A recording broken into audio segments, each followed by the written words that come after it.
سبيل الدموع سبيل مريح تنهدى يا صاحي كي تستريح وبث نبی کریم صلی اللہ علیہ وسلم کے مدینہ آنے سے پہلے مدینہ کے لوگ 2 عیدیں منایا کرتے تھے۔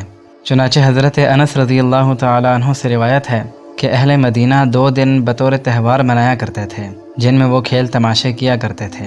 نبی کریم صلی اللہ علیہ وسلم نے ان سے دریافت فرمایا، یہ 2 دن جو تم مناتے ہو ان کی کیا حقیقت اور حیثیت ہے؟ تو انہوں نے عرض کیا کہ ہم عہد جاہلیت یعنی اسلام سے پہلے یہ تہوار اسی طرح منایا کرتے تھے۔ یہ سن کر نبی کریم صلی اللہ علیہ وسلم نے ارشاد فرمایا، اللہ تعالیٰ نے تمہارے ان دونوں تہواروں کے بدلے میں تمہارے لیے ان سے بہتر 2 دن مقرر فرما دیے ہیں، یوم الاضحیٰ یعنی بڑی عید کا دن اور یوم الفطر یعنی چھوٹی عید کا دن۔ نبی کریم صلی اللہ علیہ وسلم نے مدینہ والوں کو یہ تہوار منانے سے منع فرما دیا اور فرمایا، اللہ تعالیٰ نے ان کے بدلے میں اپنے خصوصی انعام اور اکرام کے طور پر عید الفطر اور عید الاضحیٰ کے مبارک ایام مسلمانوں کو عطا فرمائے ہیں۔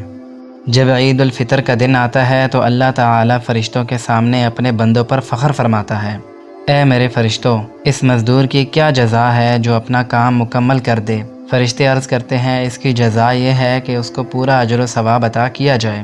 اللہ تعالیٰ فرماتے ہیں، اے فرشتوں، میرے بندوں اور بندیوں نے اپنا فرض ادا کیا، پھر وہ عید کی نماز کی صورت میں دعا کے لیے چلتے ہوئے آئے، مجھے میری عزت و جلال کی قسم میں ان کی دعاؤں کو ضرور قبول کروں گا۔ پھر اللہ تعالیٰ فرماتا ہے، اے میرے بندو، تم گھروں کو لوٹ جاؤ، میں نے تمہیں بخش دیا اور تمہارے گناہوں کو نیکیوں میں بدل دیا۔ نبی پاک صلی اللہ علیہ وسلم نے فرمایا، پھر وہ بندے عید کی نماز سے لوٹتے ہیں حالانکہ ان کے گناہ معاف ہو چکے ہوتے ہیں۔